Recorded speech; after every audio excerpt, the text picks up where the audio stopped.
People are losing their minds over the Game Awards. But I feel like this sort of thing happens just about every single year. I mean, it's everybody's favorite hobby, right? You have your favorite games, and when they don't get nominated or recognized, you start to ask some questions. And to be honest with you, over the last couple of years, the way that things have been going, I think people are asking questions for all the right reasons.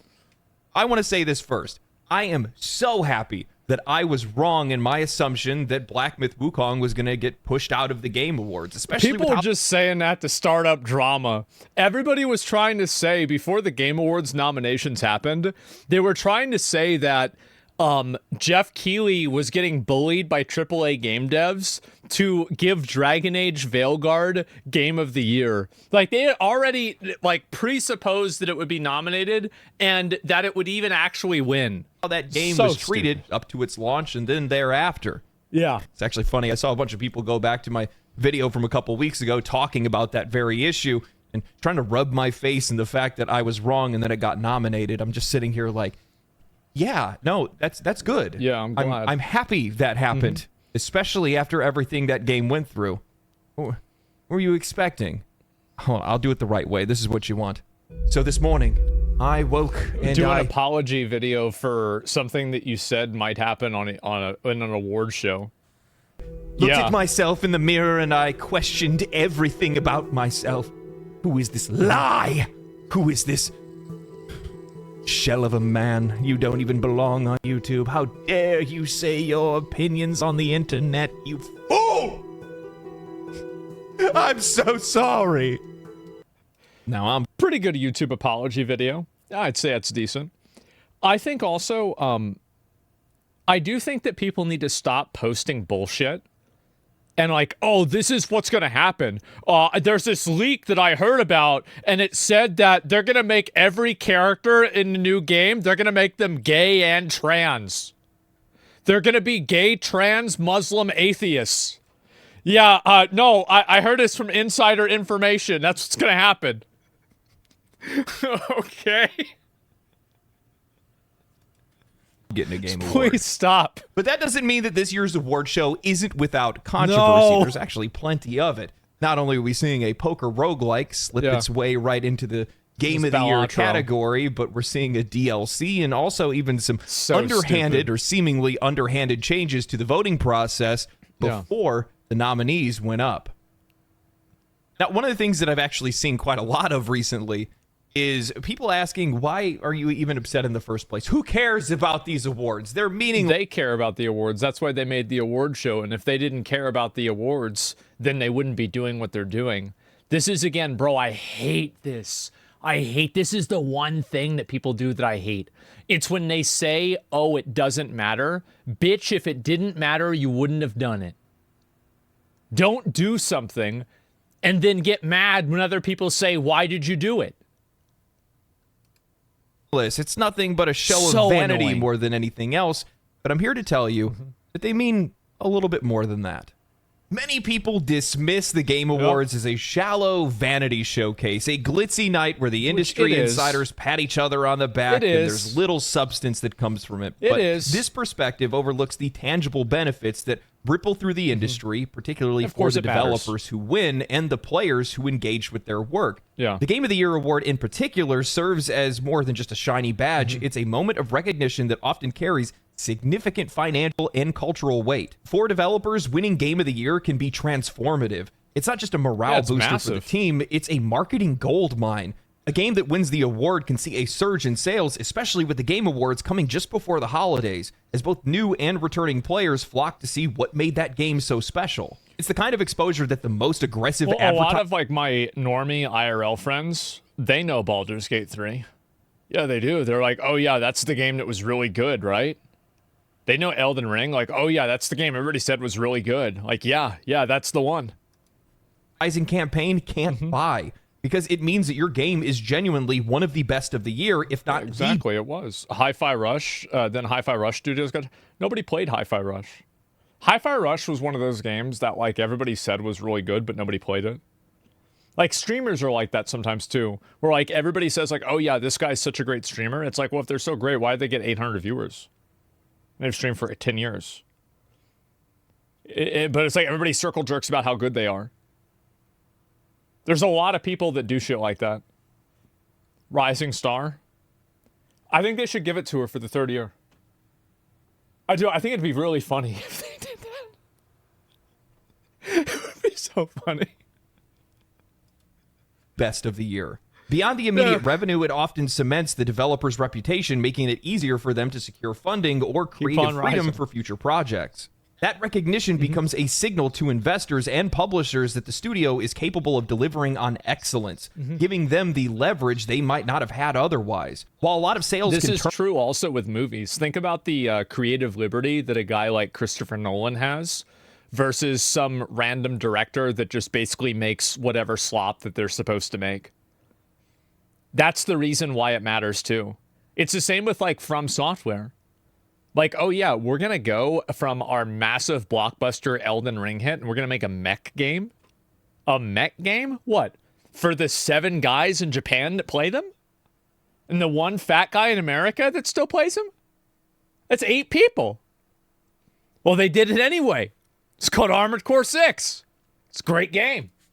Earn a lot of heads, continued recognition, player engagement, and media representation can sometimes push these games even further beyond. Yeah, they do. Just using Baldur's Gate 3 as an example, while it soared at the start, smashing sales records for the company, it was ultimately recognized as the ultimate game of the year, earning the award on every professional stage across the entire industry, totaling 7 different Game of the Year wins. As a result, the game. Look at this guy. Like this, you know, you're talking about a fantasy writer.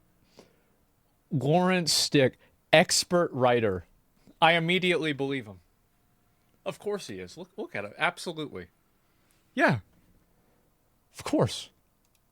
The year wins. As a result, the game stayed in the news circuit, keeping invested players engaged in discussion outside of the game and helping it to reach the ears and eyes of more players around the world. Hell, it's still talked about and referenced even a year later. While this is a testament to the excellence of the game itself, Baldur's Gate 3 is genuinely one of the best games in the last decade, if not one of the best games of all time. There are quite a few people that are out there that keep seeing this game talked about, keep seeing it win, and say, fine, okay, I'll try it. Now, players... like, as I said, I have a real-life friend of mine. Like, we went to, like, middle school, high school together, like, college together a little bit.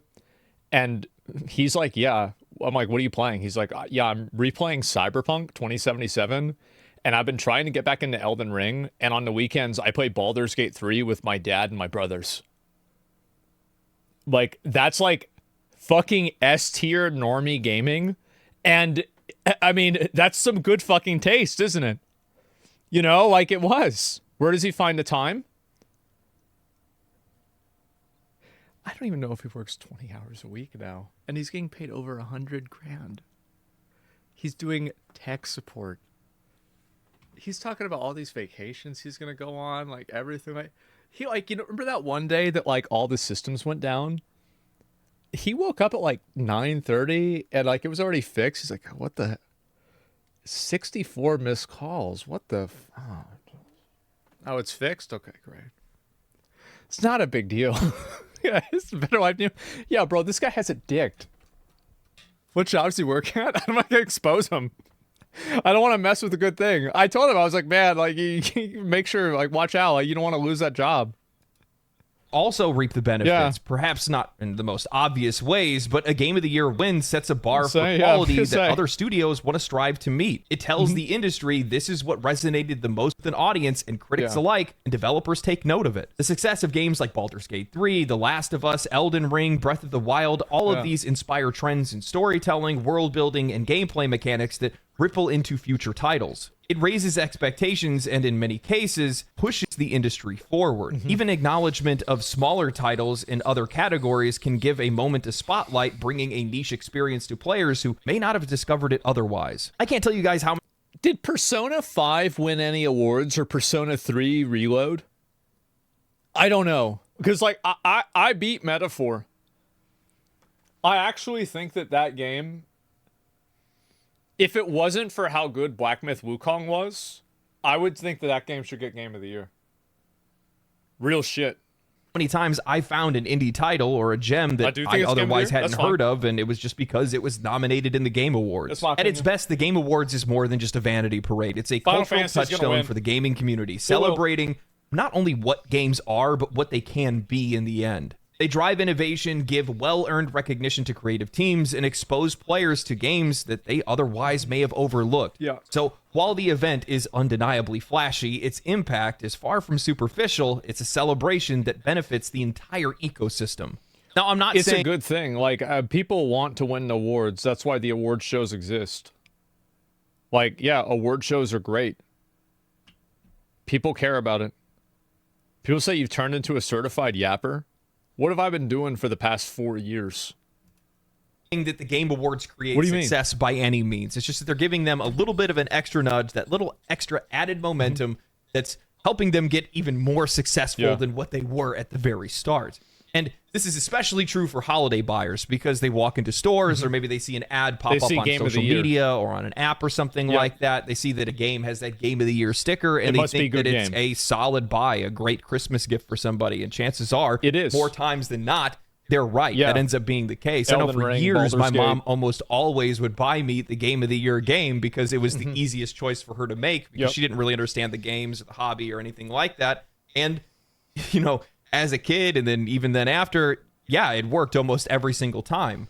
But, you know, the thing is that it goes beyond that. It's also just the recognition of being nominated in the first place. In a lot of cases, especially for the players, this is a way for us to come across games that we otherwise didn't have any interest in or maybe didn't. Also for like games that you think deserve, like as like fans of a game, like I want to see that game do well. I want to see people say, bro, this shit was lit.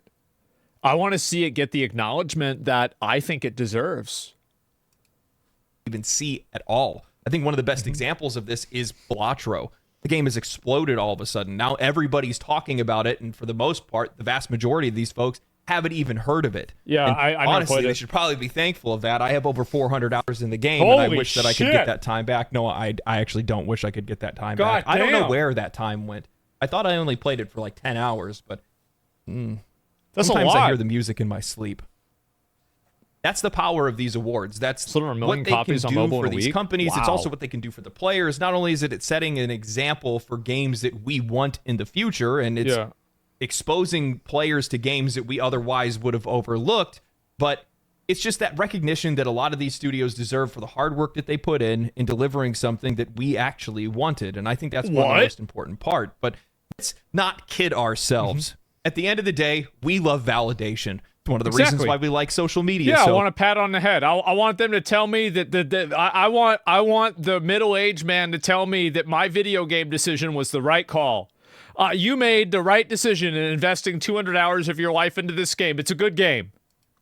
Much just because we like seeing the little dots and likes and updates and all that good stuff, and we want to have our opinions validated, and we love to see the game that we love the most voted as the best game of the year. And, you know, there are a couple surprises this year. Paul Tossi of Forbes wrote up a solid summary in an article titled... See, this is the one I have to play. Like, I really feel like, actually, I feel like a dick sucker for not playing Astrobot. Like, I really need to play this game, try it out. Because I've heard so many things about this game being good. And, like, this is an Asmongold game. Like, I love games like this.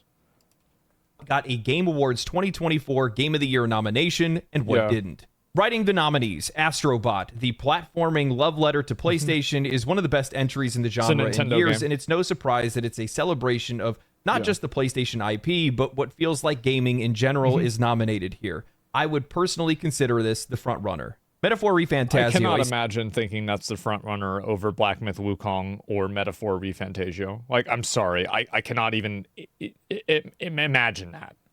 However, okay. Stunning new RPG entry from Atlas of Persona fame. This latecomer immediately captivated audiences and launched it into a surprise Game of the Year contention, which has been realized with the nomination here. He was right about everything, by the way. Win. Final Fantasy VII Rebirth. This was effectively a sure thing in terms of landing a nomination, beloved by critics and most fans. This is the one I think is going to win. Less guaranteed, but it feels like it's dueling for the top 2 or 3 for sure. Black Myth Wukong. It has both a whole lot of fans and set explosive sales records thanks to its popularity globally, but especially in China. It's an extremely competitive year, and the game reviewed well, albeit not spectacularly, and I wasn't expecting it to make the cut. I was wrong. Here it is on the list, selected by a jury, landing a top spot. A win does feel difficult given the competition, but we'll see. The reviews, I really wish that game reviewers would stop taking their reviews seriously, which I feel like is never going to happen, obviously. But, like, you can't self-reference your own opinion as, like, a surprise that I'm surprised that this game got nominated even though everybody in my industry said it was bad. Yeah, because who cares? True. Unlike anything on this list, the Brilliant card game has been a sleeper mega hit all year, and I thought it might slide into a nomination here. You'd love to see it. Yeah, Elden Ring Shadow of the Erdtree. In the last few days, there has been a flurry of drama over the fact that the Game Awards confirmed that, yes, DLC or expansions could be nominated for Game of the Year.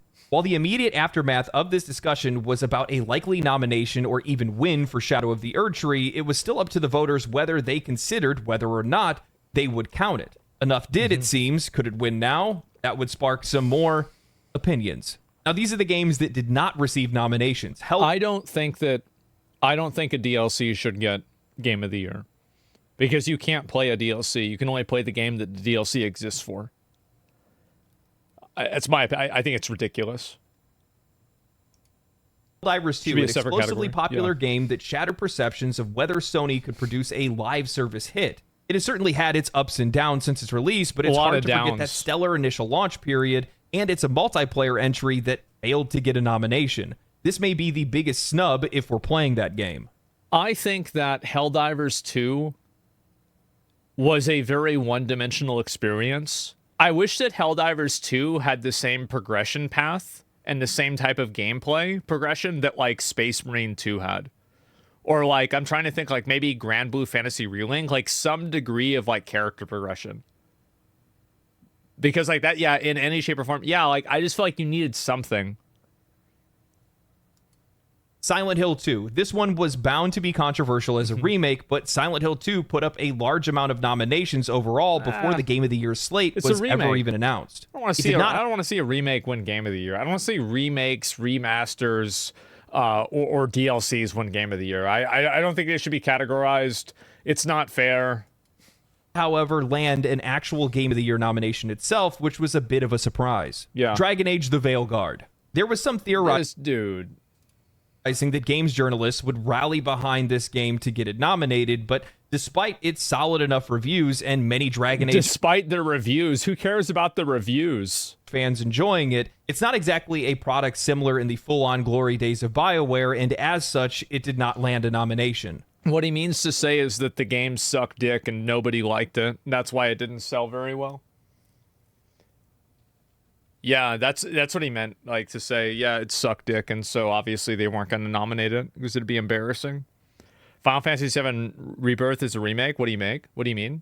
What I mean is that I haven't played Final Fantasy VII Remake or Rebirth, but a lot of people, like, I get half of people telling me that it's a remake and half of people telling me that it's not a remake. So I don't know what to think because I never played the original game and I haven't played the remake either. So I try not to really have an opinion about it. But that's why I'm not categorizing it. Legend of Zelda: Echoes of Wisdom. Certainly a departure from the traditional Zelda game, but still a bit of a surprise that it They replaced Zelda with a girl? What the fuck? What is this gay feminist bullshit? Represent Nintendo on the Game of the Year list. I suppose it's not a mainstream entry, but you don't often find Nintendo missing out on a best game contender during a given year. Tekken 8. A 90 Metacritic score might normally guarantee a placement on the list in most years, but Tekken suffers from being in the relatively niche fighting game genre where it will unfortunately be overlooked by most voters. It's likely a favorite for best fighting game of the year, obviously. Yeah. Now that we've gone over the summaries, a few of these games stand out amongst the rest, and they've caused quite a bit of criticism. Helldivers 2 not being in the running, Silent Hill 2, while a remake, was still received incredibly well. Balatro is an indie hit that many haven't heard of, but it still made the list, and Dragon Age: The Veilguard, for all of the praise that it got, ended up just being in the accessibility category next to Diablo 4, which, let's be... Oh, yeah, accessibility. What's the accessibility? Oh, hey, retard. Hey, you're in a Wii, you can't move your arms? That means you're probably stupid. Hey, okay, so you have to go get the...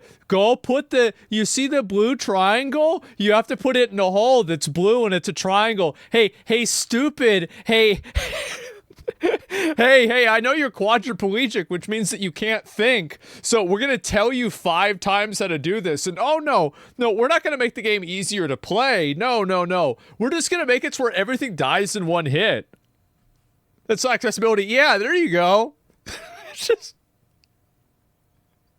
It's so patronizing. I can't believe it. It's dumbass proof. Yeah. Be real, that's more or less them just thanking them for coming. I'm genuinely shocked that Pal World wasn't mentioned anywhere, and then again, the media really torched that game on release, but the biggest I think that Pal World, there's also another hidden agenda with Pal World, is that I think companies don't want to get on the bad side of Nintendo. I'm just being honest. And I can see why. Thumb is Elden Ring Shadow of the Erdtree, a DLC. Yeah. This has to be the first time ever that we've ever seen a DLC creep into the category of Game of the Year, and people have been talking about it. While most people seem to generally agree that a DLC shouldn't be in the running for Game of the Year and are upset that it likely will push out whatever their favorite game is, there are some in game development and games media that have begun to push back. As an example, Greg Miller of Kinda Funny Games tweeted out saying DLC should be eligible for Game of the Year. It's a game. It's not a game. Can you play Elden Ring Shadow of the Erdtree? No. You can only play it if you played Elden Ring. It's not a game. That's like saying a patch should win out Game of the Year. Like it's factually untrue statement. Like, can you play Elden Ring Shadow of the Erdtree? No, unless you've played the original game.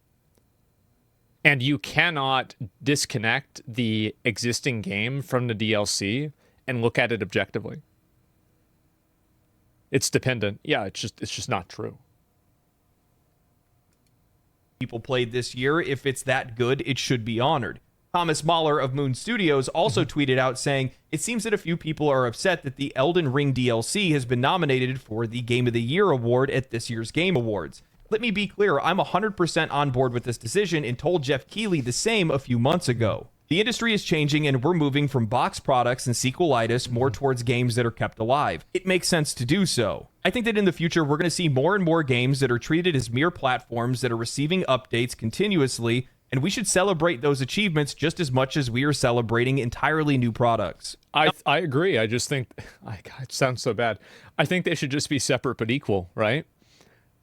I think it's fine to do that. That's totally okay. But I just want to have another category for it. Like, just have like a DLC or like a patch update or something. Yeah, a new category. Like that's all I want. I mean, like, how about this? Get rid of the VR category. Nobody cares about that. And just add in DLC instead. I could go through a ton of other examples. A lot of the conversation is revolving around the exact same thing. But I just want to say that the quality and vastness of the content is not in contention. Shadow of the Erdtree was exactly what fans wanted and more. It's one of the biggest highlights this year. It was one of the things I was looking forward to playing most this year. I hated this dick sucker. It doesn't matter if Shadow of the Erdtree was 4 times the size of Elden Ring. It's a DLC, not a game.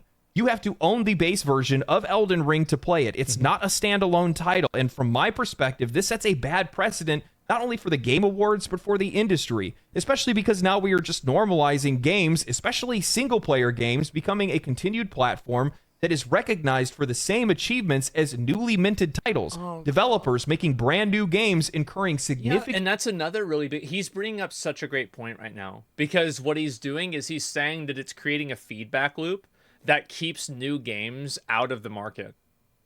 Because like now there's a feedback loop where like old games can cannibalize hype from new games. More like, risk like in movies, doing you so. know? They're not just continuing a game that's already successful. DLC is released every single year for an assortment of games. There is no reason that there shouldn't be a category for best DLC or for the games with the DLC to be included in best ongoing game. Are we supposed to believe that making games with the DLC... Does he do... He doesn't do that. I thought only the one that's in the castle, Mesmer's Castle, does this. I don't think the ones in the outdoor areas, they do? There's a second boss one?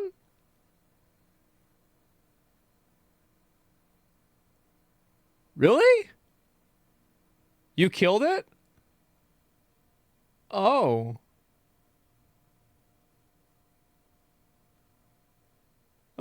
You just killed it too fast. Of course I did. That makes sense. Because I'm really good at the game. DLC to be included in Best Ongoing Game. Are we supposed to believe that making a DLC is just as challenging as creating a new IP from the ground up? So from my perspective, it actually feels as though Shadow of the Erdtree is more or less a proxy that was put in place to block the nomination of something else entirely. Whether that was Space Marine 2 or Helldivers 2 or maybe even Dragon Age the Veilguard.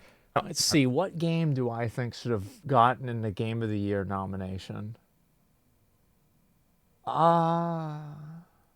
I don't know. I feel like Space Marine 2 and Stellar Blade are pretty much the same.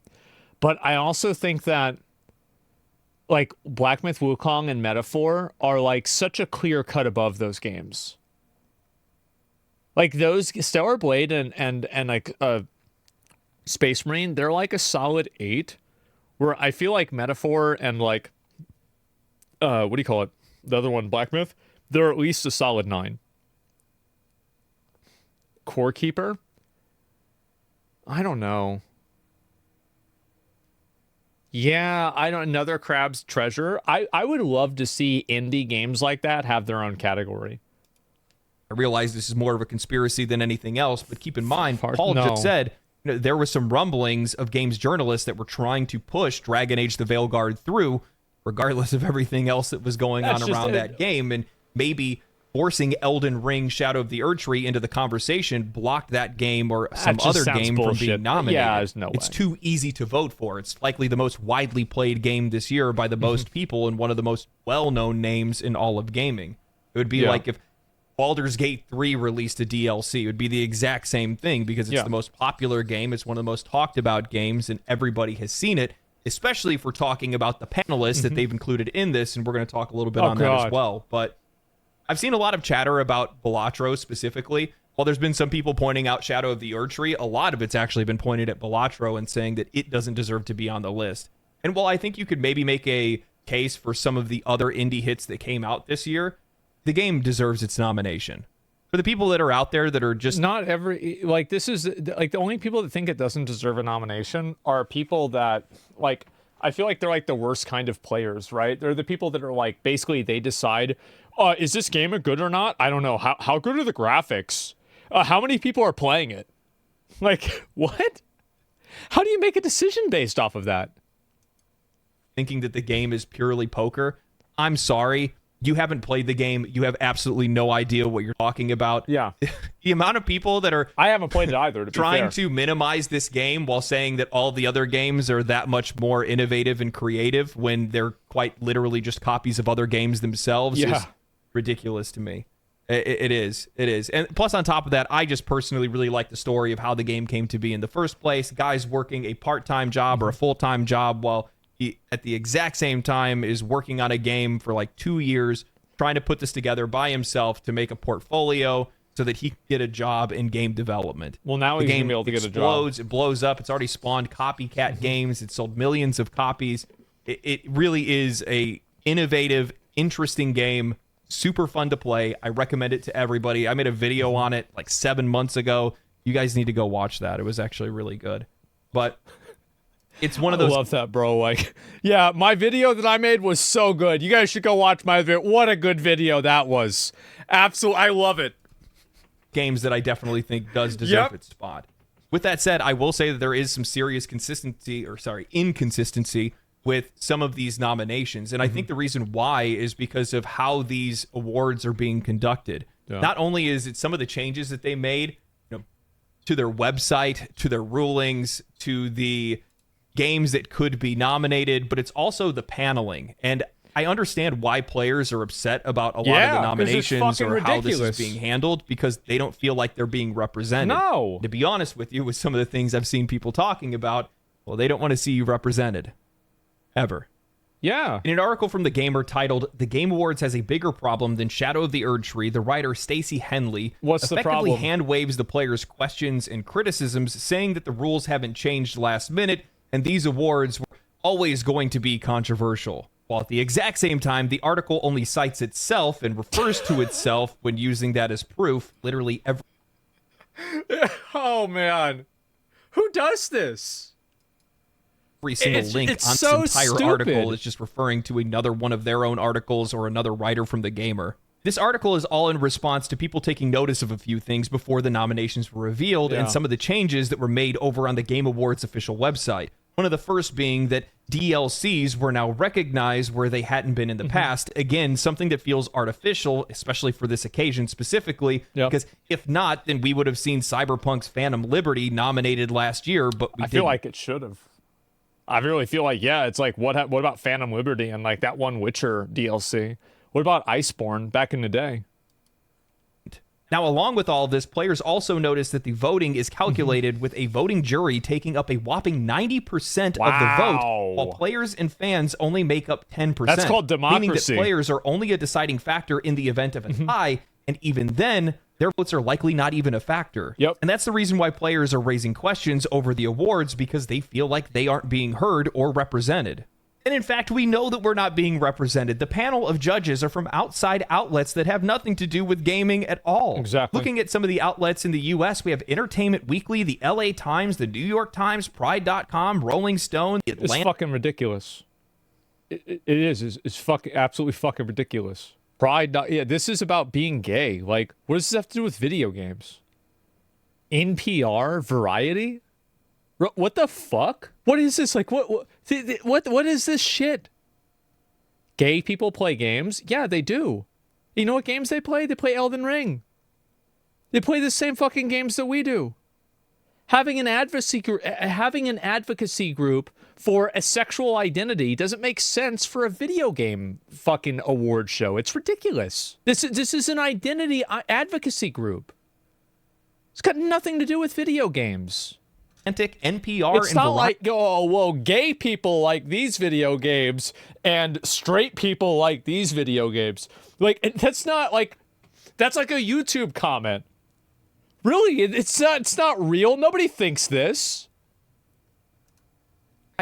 Looking at the UK, we have Discussing Films and The Mirror. Many of these sites and magazines are nothing more than celebrity gossip and tabloid magazines. Nothing representative of gaming culture, the perspective of players, or representative of the industry in any way. I'll be straight with you guys. This makes no sense to me whatsoever. I know that Jeff Keighley has been pushing for the award show to be more like the Grammys or something like that. It's so fucking cringe. Oh my god, it's so fucking cringe.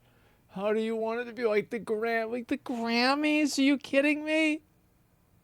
Oh my god. Stop trying to copy Hollywood.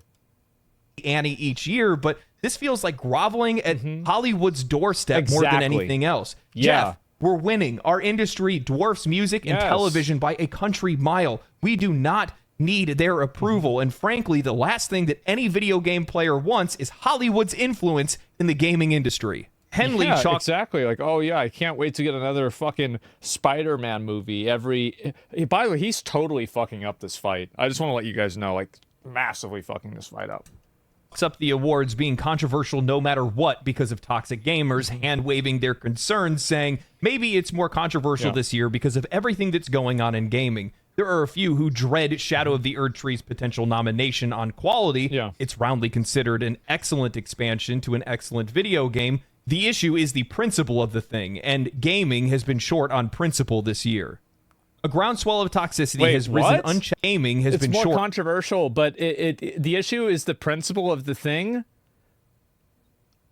What? Gaming has been short on principle?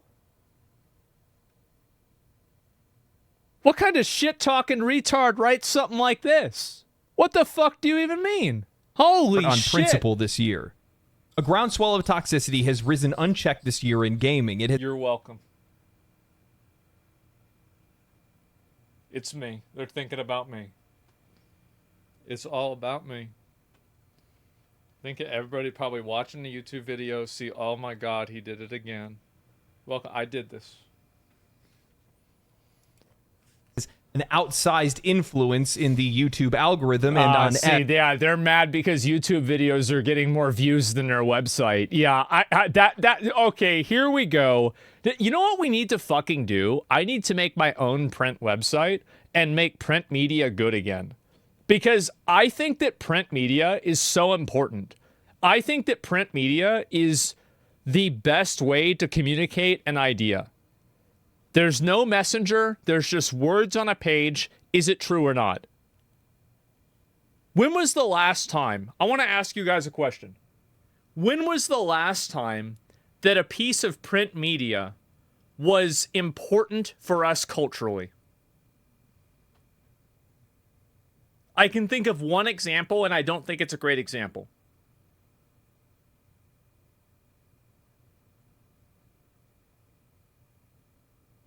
Good question. Yeah. I'd say probably Project 2025, right? That'd be the closest thing that I can think of. My point, no, not an event, but an actual piece of print media that's discussed on a cultural level.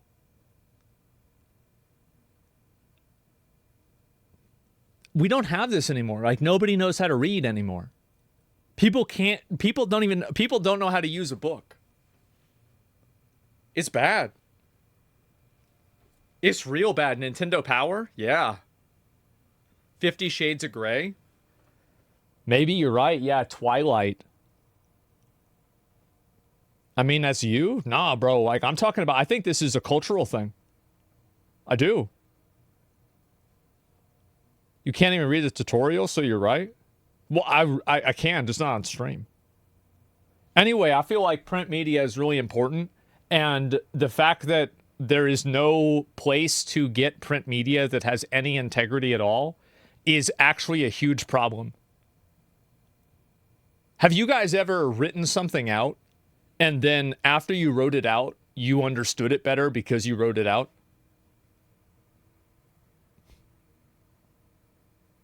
Yeah. It's really sad.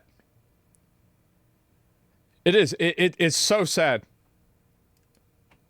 The Everything app, as long as it aligns with Elon Musk's increasingly erratic views. What do you mean, as long as it aligns with? Like, who's getting banned? Shut up, you fucking retards. What a fucking idiot. What a fucking idiot. No, oh, why'd you get banned? Yeah, oh, I don't know. Were you doxing somebody? It is still disheartening to see gaming companies shove their fingers in their ears, though it's impressive that they manage to do this while their heads are buried in the sand at the same time. Oh, yeah, that's right. But I actually really fucking hate whenever people say that about X. It's so fucking annoying. And the reason why they say it is so they can create parity between their own censorship and the censorship that Elon Musk is doing. People aren't getting censored on X. I see stupid commie posts all the time. Constantly. I see them more than one a day.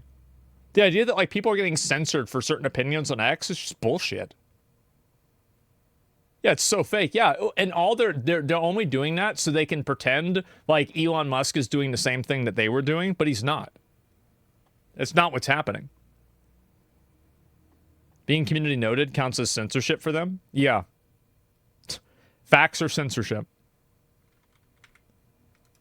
Though it's impressive that they managed to do this while their heads are buried in the sand at the same time. I don't expect Keeley to address this on the show, and I don't think he could say anything to help, but his stay out of everything attitude will not wash this time. What do you think? Do you think Jeff Keeley's accountable to you?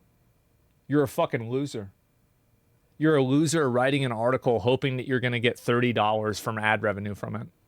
Jeff Keeley's a millionaire that puts on a show that has celebrities go to it multiple times a year. Be in the meat grinder with the rest of us, and it remains to be seen how a man buoyed by populism and never having a public opinion beyond loving a video game deals with that.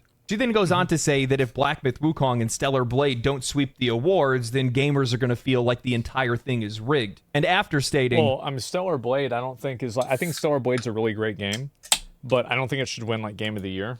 I feel like maybe, like, I don't even know, like, really what maybe art direction, something like that. Stellar Blade could maybe win, but, like, how does Stellar Blade beat Metaphor with art direction? I don't think it does.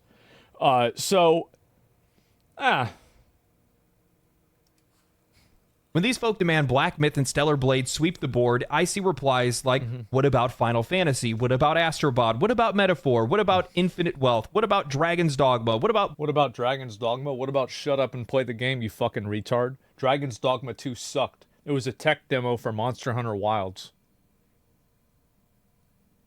It was a joke. Biggest disappointment. I put 100 hours into it. That's how I know. What about dog shit? 1,000 times Resist? And the reply I see from these apparent fans is always the same. I haven't played most of them. These people don't even have opinions on games. They just like being mad. They're the only people who ever cared about Dustborn or Unknown 9, and yet they parade around their heads as if they bested Rob Stark. If this no, it wasn't Rob Stark. It was more like Tommen, because the games killed themselves. Campaign had started a few months earlier, Hogwarts Legacy being snubbed at the Game Awards 2023 would have been huge news.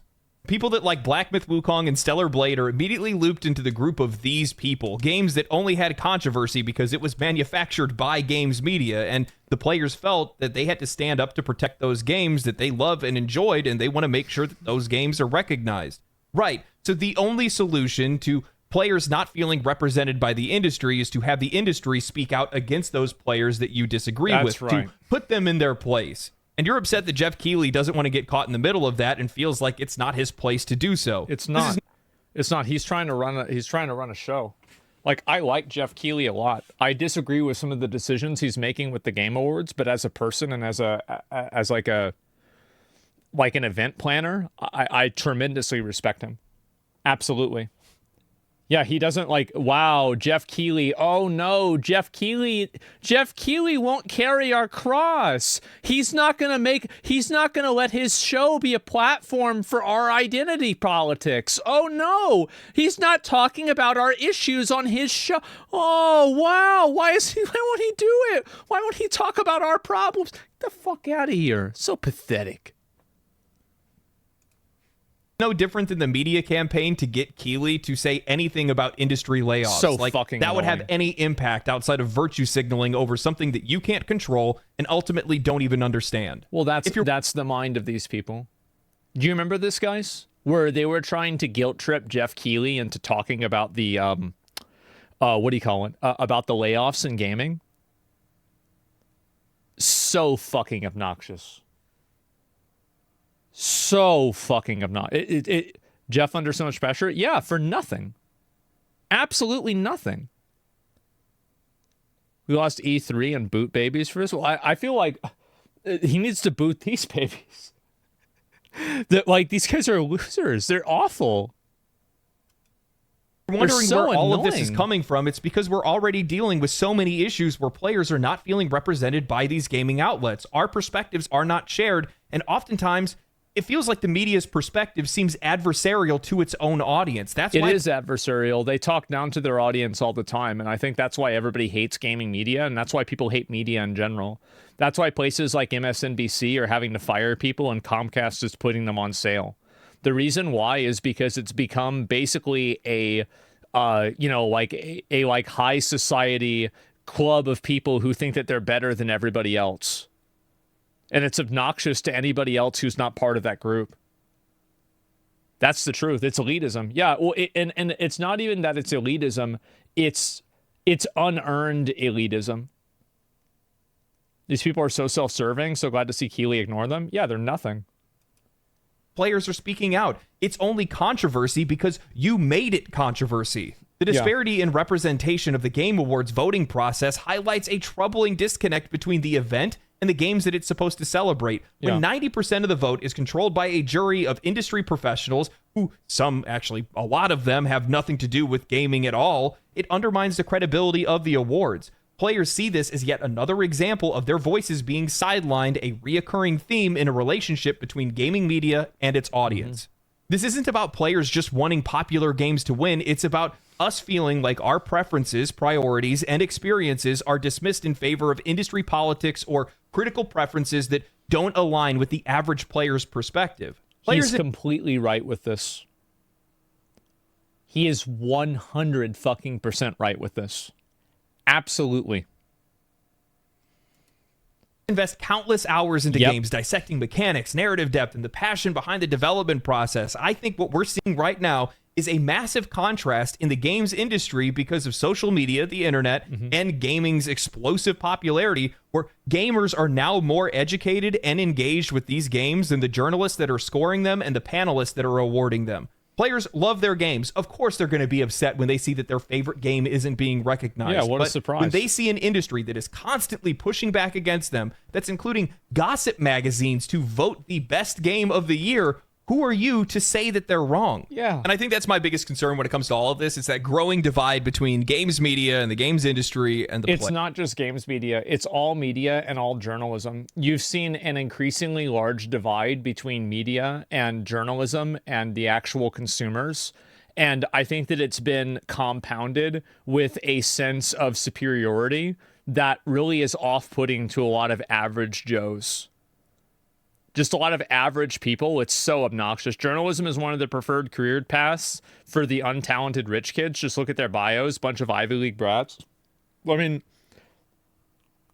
I think that the reason why people are like, yeah, you're probably right. Honestly, you probably are. The Game Awards are about the announcements. Awards are just an excuse for engagement. I mean, I'm excited for the commercials for it too. Yeah.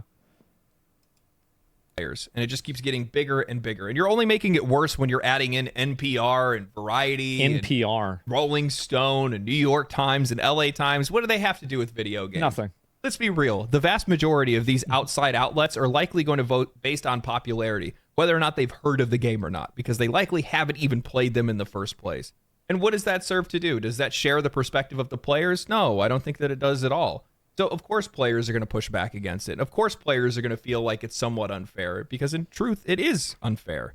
And I think it's really important that these games are represented the way that they should be, because there are some really tangible benefits to being nominated, to being awarded. And, yeah, of course. You know, from a player's perspective, you know, if I see Elden Ring Shadow of the Erdtree win Game of the Year, am I going to be happy? No. Sure, I really liked it. It was really good, but I also... I don't think it should win. Like, I wouldn't be happy if it wins. Like, even though I think it's like, it was probably my favorite thing to play this year.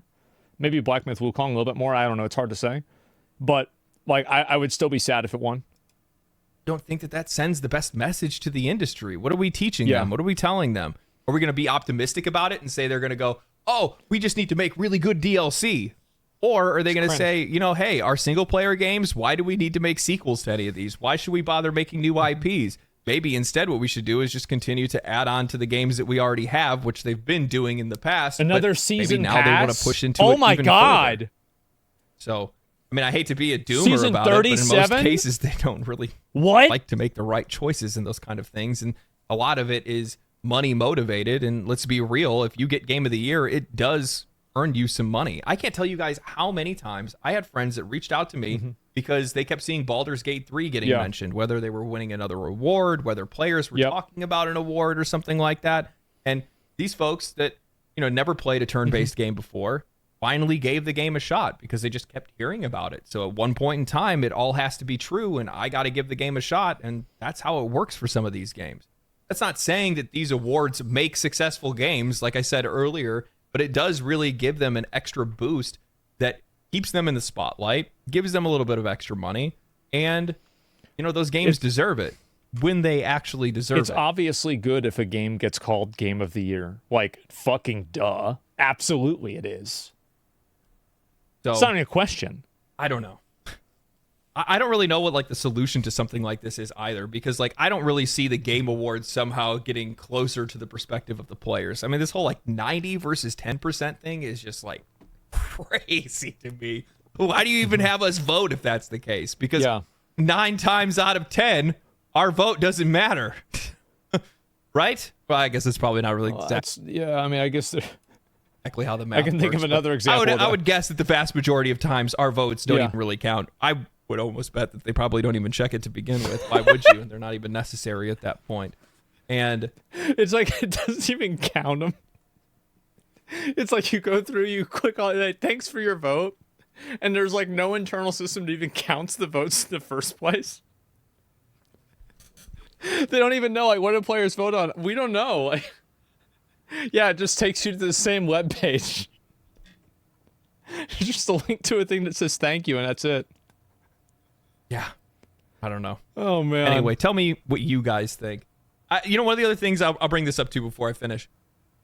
Looking at some of the awards and some of the different nominations, things don't really make a lot of sense. Because looking at like ongoing games as an example, how is Diablo 4 voted for best ongoing game, but we're not seeing Warframe as an example, or Path of Exile? Imagine thinking Diablo, Path of Exile, a game that's existed for 10 years and continues to grow amidst a massive update and a huge amount of investment that they've received from places like Tencent. Like, it's just such bullshit. Good question. Yeah, those games are not only more popular, I'm not a Warframe player, but more successful and also more liked by their communities. I mean, Path of Exile is an example. They've been developing and continuing to support the base game while they're making a new game, and then plan to still support both equally in the future. How are you not showing some love, appreciation, and shining a spotlight on that, especially for the kind of value that it brings to the players, the kind of appreciation it shows to the players? If PoE 2 comes out next year and it's as good as I hope it is, it deserves to win, if not Game of the Year. It definitely deserves to win ongoing Game of the Year, if not RPG of the Year. Like, if it's anywhere near the quality of PoE 1, but with everything updated. I saw Asmongold recently brought up another Crab's Treasure for Games of Impact because of how well it does environmentalism and things like that. Metaphor would be another really good. Yes, that's the thing. Games for Impact. See, like, this is the problem, is that you have a bunch of, like, fucking room temperature IQ theater kids that don't understand any degree of nuance or any degree of, like, what's the word for it? Like, metaphor, not to be ironic. There are tons of things that are like, bro, I'm just going to spoil a part of the game. You have to figure out how to finish, like, the trash being dumped in the ocean is like a ritualistic religious experience for the crabs that live there, right? And they get a box of fucking Captain Crunch. And you know how it has like the little treasure map on the back of it? They think that the treasure map that they get from the Captain Crunch box is from fucking, it's from God. It's the same as cargo cults in real life. It's fucking brilliant. Absolutely fucking brilliant. And like, we're gonna go and give it to some other bullshit game that says littering is bad. It's just pathetic. So fucking pathetic. Racism is bad. Example of a game that could make it into Games of Impact. It's one of the very few games in the last few years that I've seen be able to cover a topic like diversity in the right way. Yeah. Anyway, hope you guys enjoyed the video. If you guys did, share the video with your friends, like the video, subscribe to the channel, comment down below. Let me know what you guys think about the Game Award nominations. Did your favorite game make it up there? What game should have been up there? What game shouldn't have been up there? If you say Balatro, you're banned. Oh. Stay cool, stay righteous, stay safe, my friends. I'll catch you guys in the next video. Peace. Family.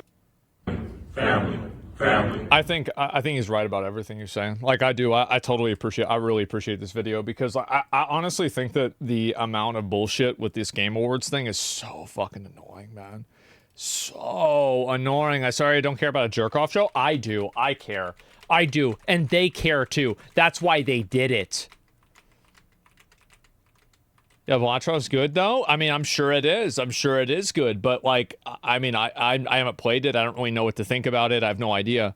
But all I'm saying is that, like, with a lot of the kind of stuff that people do, I personally think that I think Final Fantasy is going to win. I do. I think Final Fantasy is going to win for sure. That's a new death battle. I don't know about that. I have no idea. Dude always cooks. Yeah, this is very, very good good video. And, like, this article actually, like, I don't know if it really made me mad. Like, it's hard for me to say that it made me mad, but it almost made me mad. It was annoying to read.